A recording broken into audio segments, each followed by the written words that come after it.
Donc, chers auditeurs de Kambuka, on se retrouve, c'est la famille et vous savez que sur cette chaîne, nous partageons un peu quelques paroles, quelques prières de notre Père, le pasteur Chris Ndikumana.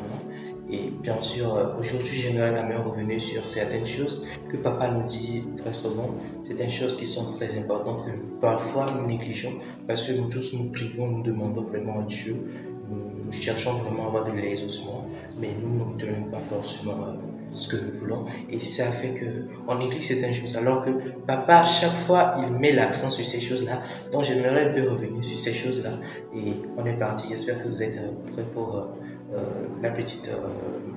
une petite exhortation que j'ai préparée pour nous et je sais que ça vous fera du bien par la grâce de Dieu. Chers frères et sœurs en Christ, je suis très heureux de pouvoir m'adresser à vous aujourd'hui pour vous parler un peu de l'importance de la persévérance dans la prière. La prière est un élément essentiel de notre relation avec Dieu et il est important de persévérer dans notre pratique de la prière, même lorsque nous ne voyons pas immédiatement les résultats que nous espérons. Le livre de Jacques nous dit « Demandez et l'on vous donnera ». Cherchez et vous trouverez, frappez et l'on vous ouvrira. Car quiconque demande reçoit, celui qui cherche trouve, et l'on ouvre à celui qui frappe les gars. Donc Jacques 1,7 à 6 aussi nous rappelle que Dieu est prêt à répondre à nos prières, mais que nous devons persévérer dans notre demande. Si on prend par exemple dans le livre de Luc, Jésus nous enseigne également l'importance de la persévérance dans la prière en rencontrant la parabole du juge eunuque et puis de la veuve qui était en train de... Je ne sais pas si vous voyez déjà. Donc dans cette parabole, Jésus disait qu'il y avait dans une ville un juge qui ne craignait pas Dieu et qui n'avait d'égard pour personne. Vous voyez. Il y avait aussi dans cette même ville une veuve qui venait le dire « Fais-moi justice contre mon adversaire ».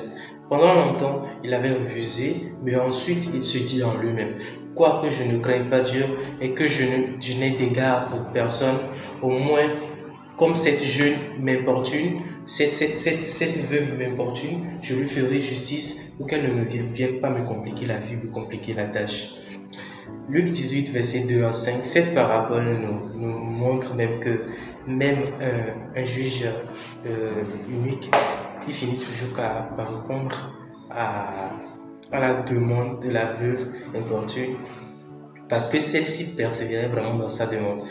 Combien à plus Dieu, lui, qui est le miséricordieux, il doit répondre à nos prières lorsque nous persévérons dans notre demande et nous ne décourageons pas. Mais la persévérance dans la prière ne consiste pas seulement à demander sans cesse à Dieu ce que nous voulons. Il est important de se rappeler que Dieu, lui, connaît nos besoins mieux que nous-mêmes et qu'il sait ce qui est mieux pour nous. Le livre de Matthieu nous dit « Demandez et l'on vous donnera, cherchez et vous trouverez, frappez et l'on vous ouvrira. Car quiconque demande reçoit, celui qui cherche trouve, et l'on ouvre à celui qui frappe, les gars. » Donc, qui de nous donnera, la Bible dit, qui de vous donnera une pierre à son fils lorsque le fils lui demande du pain, ou s'il demande un poisson, il va lui donner un serpent. Si donc, méchants comme vous êtes, vous savez donner des bonnes choses à vos enfants, à combien plus fort votre raison, notre Père qui est dans les cieux, votre Père qui est dans les cieux, il donnera de bonnes choses à ceux qui le lui demandent. Matthieu 7, verset 7 à 11 dit qu'il est important de persévérer dans la prière, mais qu'il est également important de prier avec foi et confiance en Dieu. Le livre de Marc nous dit que Jésus leur dit « Ayez foi en Dieu ». Je vous le dis en vérité, si quelqu'un dit à cette montagne « Ôte-toi de là, jette-toi de là dans la mer », s'il ne doute pas dans son cœur, mais croit que ce qu'il dit va arriver, il le verra s'accomplir. C'est pourquoi je vous dis, tout ce que vous demanderez à Dieu en priant, croyez que vous l'avez reçu et vous le verrez s'accomplir. C'est tellement magnifique.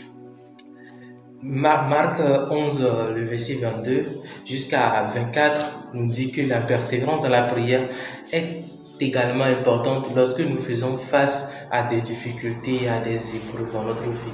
Dans le livre des Actes des Apôtres, nous voyons que l'Église persévère dans la prière lorsque Pierre est emprisonné et que l'Église est en train de prier pour lui, par exemple. Dieu a envoyé un ange pour le libérer et le livre des Actes nous dit que Pierre était gardé dans la prison, mais l'Église ne cessait d'adresser à Dieu des prières ardentes pour lui.